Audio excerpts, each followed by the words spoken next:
This episode of 100 Not Out proudly brought to you by the 2017 Greek Island Longevity Retreat to Ikaria, the island where people forget to die.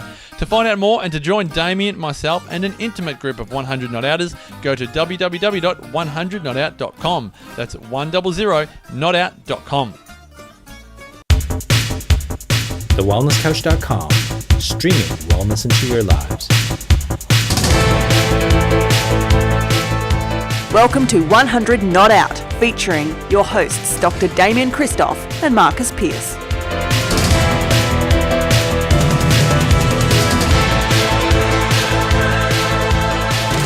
Hello and welcome to 100 Not Out, a weekly show dedicated to helping you master the art of aging well. My name is Marcus Pearce and here I am with the king of the naturopaths, the great man, the Wellness Couch co-founder, Wellness Guys co-founder, Dr. Damien Christoph. Legend, how are we? Marcus Pearce. Now, you know you're the king, but this beautiful woman on the big screen behind us is the queen of the naturopaths, the newest member of the Wellness Couch, a neighbour of mine, a great friend of Sammy Galloway, who's joined us here on 100 Not Out many times. Absolutely. If you haven't listened to it, it's Shiny Healthy You. Now, I'm not biased, but I think you and I have both been featured on Shiny Healthy You, which must mean that it's probably one of the best podcasts in town. Absolutely. And the host of... If not the best. Probably better than 100 Not Out. And the Wellness Guys. Yep. Just number one. That paleo show. Yep. It is the 22nd podcast on the couch. It's the latest. It's the greatest. And it's hosted by the great Jules Galloway. Jules Galloway from Byron Bay, welcome to 100 Not Out. Thank you so much for having me. I'm so glad that we got pegged as king and queen and not the court jesters. That's just made my day. Would I call you guys the court jesters? Well, I don't know. Well, that'll be you. You'd have to hand over your baton. Well, okay, here we go. We're playing ball. Let's get into it. Julesy, you have a wonderful story to tell. It's wonderful because it is rags to riches. And as a naturopath, you're now able to share a lot of that wisdom with humanity. It's wonderful to have you on the Wellness Couch, sharing it through the digital space. Now, I'd love to know, for people that don't know why it is that you're a naturopath, you've got, a varied story, but one that truly is one that was challenging for you and you were able to overcome it. Would you be kind enough to share with people why it is that you're doing what you do today because of that adversity? Wow, how long have you got? We've got 17 and a half minutes. All right, you'll get the nutshell version then. So you did mention the rags to riches bit, so I guess I better fill everybody in. I grew up in not a very fun household with some people who didn't treat me very well, and I left home when I was 16 years old, and I was actually homeless for a period of time, and I, at that time, lived in like what they call youth accommodation, which is like housing commission for kids, where they send you a social worker once a week to make sure you're not pregnant or shooting up or anything like that. So it was pretty rough. And I lived in a really dodgy area of Melbourne and saw some things that a 16-year-old should probably never have to see. So if anyone's watching out there and you've got a child who's 15, 16, you're probably just going, but yeah, so I grew up pretty quickly. Did you grow up near me? Did you grow up near Dandenong? No, I was on the other side. So I actually grew up out Keilor way, but when I went into this this crisis accommodation, I was actually out in St. Albans, which is... There's nice parts of St. Albans, I've been told. That was Wayne from St. Albans, wasn't it? Was it Wayne from St. Albans? Yeah, that's right. Yes, well, I actually did have a boyfriend for a while out there whose name was Wayne, so I really... Wayno! Hello to Wayno, who's listening. Wayno. Help shape Jules the way she is today. Pretty sure he's not watching, so we're safe. So, the first few years were, out of home were pretty rough. I also lived opposite a Hungry Jack's and a McDonald's and a KFC, and there was a Red Rooster within 200 metres. So I never learned to cook, and my idea of cooking at that time was 2-minute noodles with Country Harvest or 4 dim sims in the microwave with the bowl over the top so that you can steam them. So that takes classy. Couple of minutes. Right. Nice. So that was really the extent of how I ate and how I cooked. And if it was Oz Study week and I had my Oz Study, I think it was $120 a week we would get. then after I had bought my vodka and whatnot, I would buy some cheese to go on the 2-minute noodles with the country hops. Sounds like my story. This is amazing. This is the host of 100 Not Out and the host of Shiny Healthy You, bringing to you their teenage, early 20s diets. And now we're naturopaths helping the planet. That's why we call it rags to riches. Oh, wow. Yeah, we had to push it to the other end of the spectrum so we could say we'd been there, right? Yeah, that's it. So, yes, I was in and out of some pretty dodgy homes and some pretty dodgy areas with some pretty interesting and colourful flatmates. And eventually I failed year 11 twice, dropped out of high school, and launched myself out into the world and, tried a few different jobs. And they didn't go so well. And I ended up working in the lovely part of Melbourne that is the nightclub industry, the type where you may dance around on tables with poles attached to them. So, this is an incredible story. Wow, how's this? This is this is getting more Hollywood by the minute, Julesy. Isn't it? Yep. Wow. yeah, not the good Hollywood movies either. So that, I actually turned out to be quite good at that because I did have a dance background, and I ended up doing that for about 10 years, and I ended up being one of Melbourne's most booked out showgirls. Were you on the billboards when we were driving along Punt Road or driving past the MCG? Would we see you on big... You may have seen my face before. I knew you were familiar. And well, there you go. It's from JulesGalloway.com, Damien. That's It's not from right. anything you've seen on billboards. It's from websites. Yeah, that's yes, right. I believe I have worked in many different men's establishments. So if you have attended a Bucks party, chances are I was there too, in Melbourne in the sort of late 90s and early 2000s. So it turned out I ended up being quite good at that job and was fairly booked out doing shows at all kinds of men's establishments for about a decade.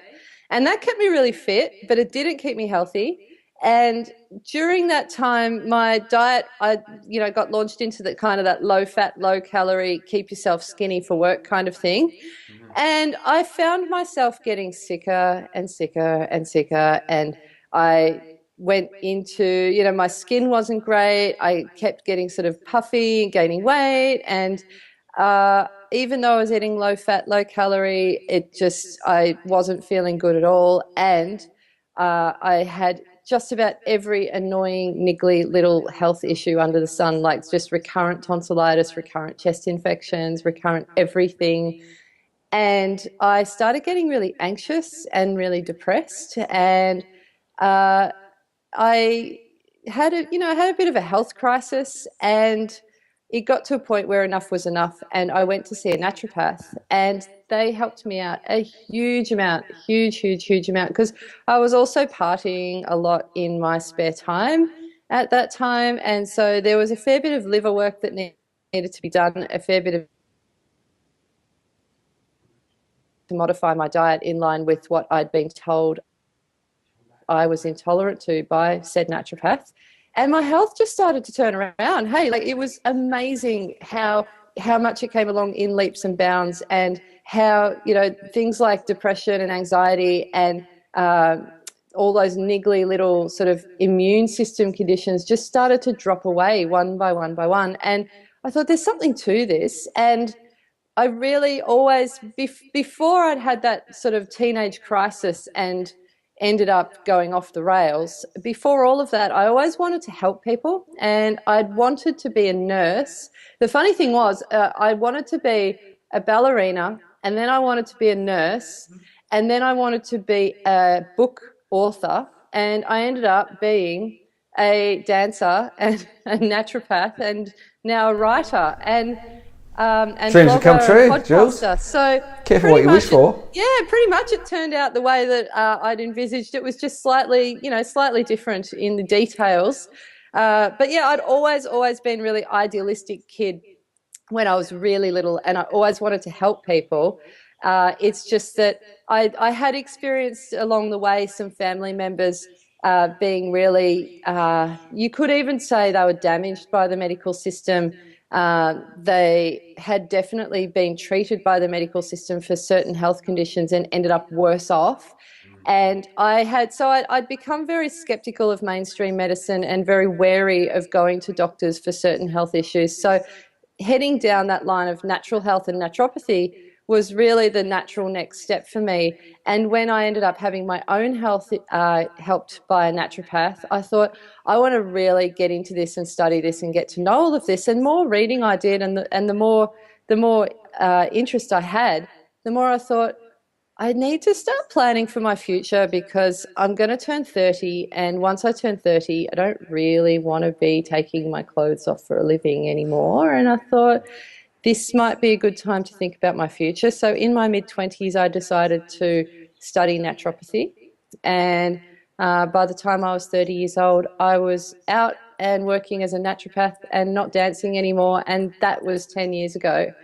And so much has happened since then, because once you start on that health path, you end up, it's like layers in an onion. You end up peeling off a layer, and then you find another layer underneath, and then you peel off that layer, and then you find another layer that you didn't know about, and each layer makes you cry a little bit. And each of those layers makes you cry.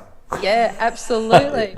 Absolutely. That's what onions do, right? That's exactly what onions do. Exactly. Now, Julesy, you're talking a wonderful story here, and I love, and I mean, one thing I'm learning and just thinking about my own life and listeners and even your story as well, is that when you improve your health, and you do have a higher standard on nutrition and healthy lifestyle, it massively benefits so many other areas of your life, particularly in this case, life purpose and career, and how you want to spend your time.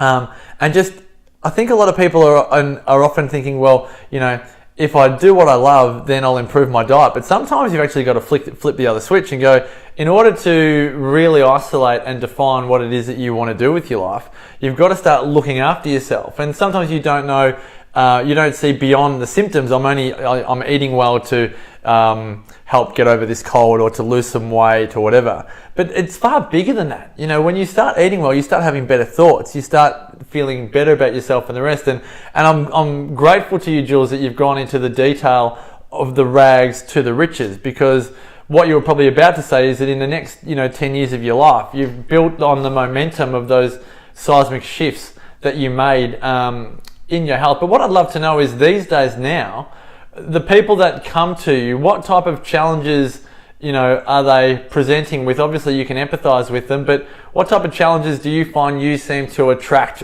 from people, and how do you go about helping people these days? There's a bit of a saying in the entrepreneurial industry and coaching industry as well. I hear a lot of people saying that your customer is probably the person that you needed 4 to 5 years ago. And I set out thinking that was it, because 4 to 5 years ago, I was still feeling pretty anxious and overwhelmed and burned out. And at that time, I was a naturopath, but I still wasn't terribly healthy, because I was working my butt off for other people in Melbourne, working maybe up to 60 hours a week. I was doing a lot of travel. I was working for vitamin companies, and ended up being a very corporate type burned out person. So when, in the last sort of 12 months, I was really focusing on helping women who were aged kind of 35 to 45 years old, who are feeling extremely burned out. They're probably suffering from adrenal fatigue. They know they need to change their diet, but maybe they're not sticking to it 100%, which is exactly where I was 4 to 5 years ago. I knew which food intolerances I had, but I'd still go out and eat those foods with friends, because I didn't want to be that guy who was like the one who calls the waiter over and goes, "Oh, excuse me, does that have gluten in it? Because I can't have gluten." "Oh, it's only got a little bit." "Oh, okay, well, I can have a little bit." I didn't want to be that guy. So I found myself really starting to work with women who are at that kind of point. And then in the last 12 months, I've also been diagnosed with a condition called pyrrole disorder, or pyroluria, which also it explains a lot of the anxiety and the depression and the food intolerances and all of that sort of stuff. So that's an underlying issue that I had. It's a blood disorder that ends up meaning that you can't detoxify as easily. You end up with B6 and zinc deficiencies, and you need specialist vitamin treatment to get over it, and nutritional therapy to get over it. So I have been attracting a lot of those people since I started writing blog posts about when I found out I had this pyrrole disorder. Suddenly I had a bunch of people on my doorstep going, I've got it too, and I can't find anyone who can help me, and can you help me? So I had to learn about that really quickly. Very quickly, yeah. And now I've also discovered I've got a genetic, lovely gene mutation, pesky little thing called MTHFR, so I've been doing a lot of learning about that, and what do you know? We won't say what we call that gene, will we, Dave? Well, I think Jules calls it the same thing, actually. That's pretty much what I said when I opened up the test results. But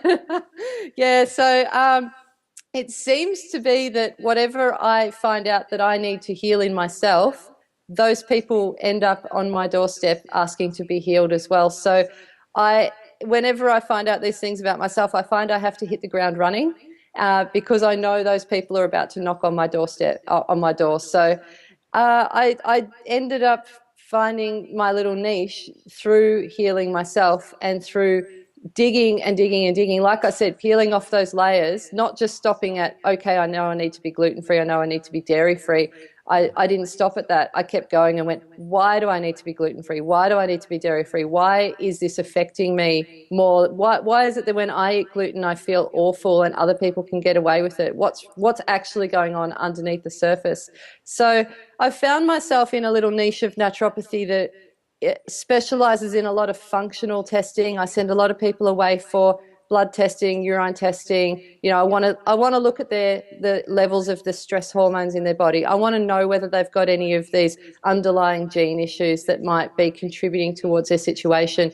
These are the sorts of things that naturopaths have only been doing for a short time, and I'm finding it really, really helpful in my practice.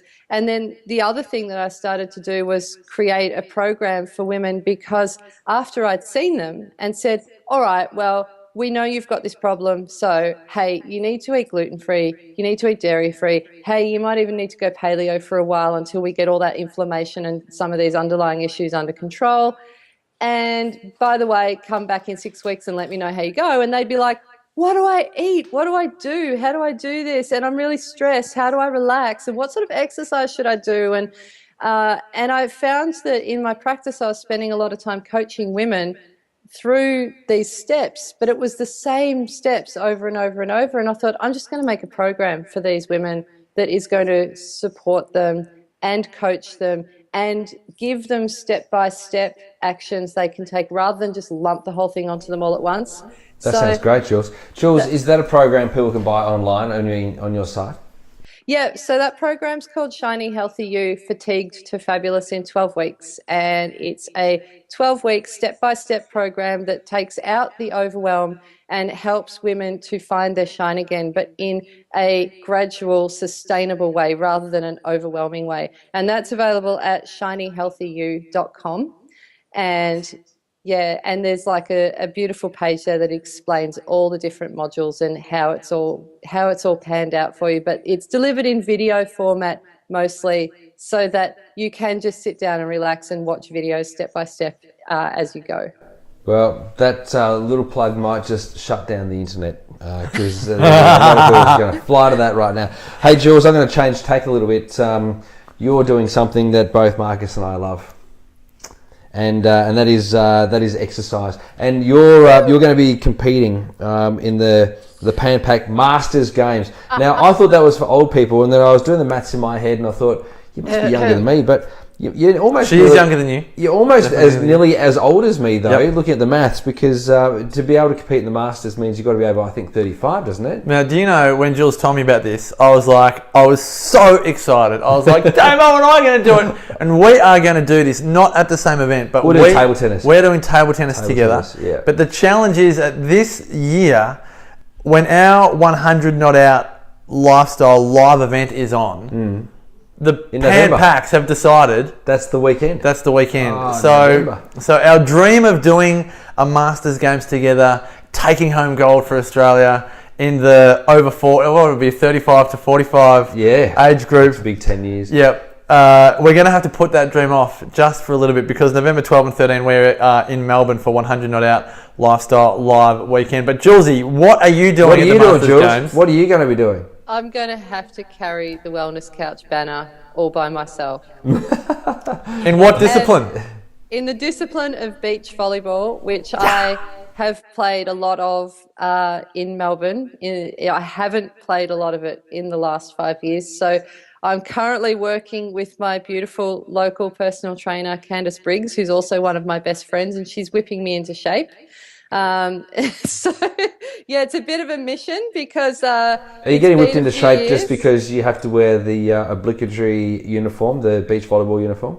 Yes. Yeah, right. And Yeah. let's Regardless just say of your age. the last time I played a Masters event was in Melbourne, and it was about 6 years ago, and I ended up on page 3 of the Geelong Advertiser, and the photo was this big. It took up most of page 3, and my husband made this wonderful joke. He's like, "Oh, you always wanted to be a page 3 girl." I was going to say, that's got page 3 girl written all over it.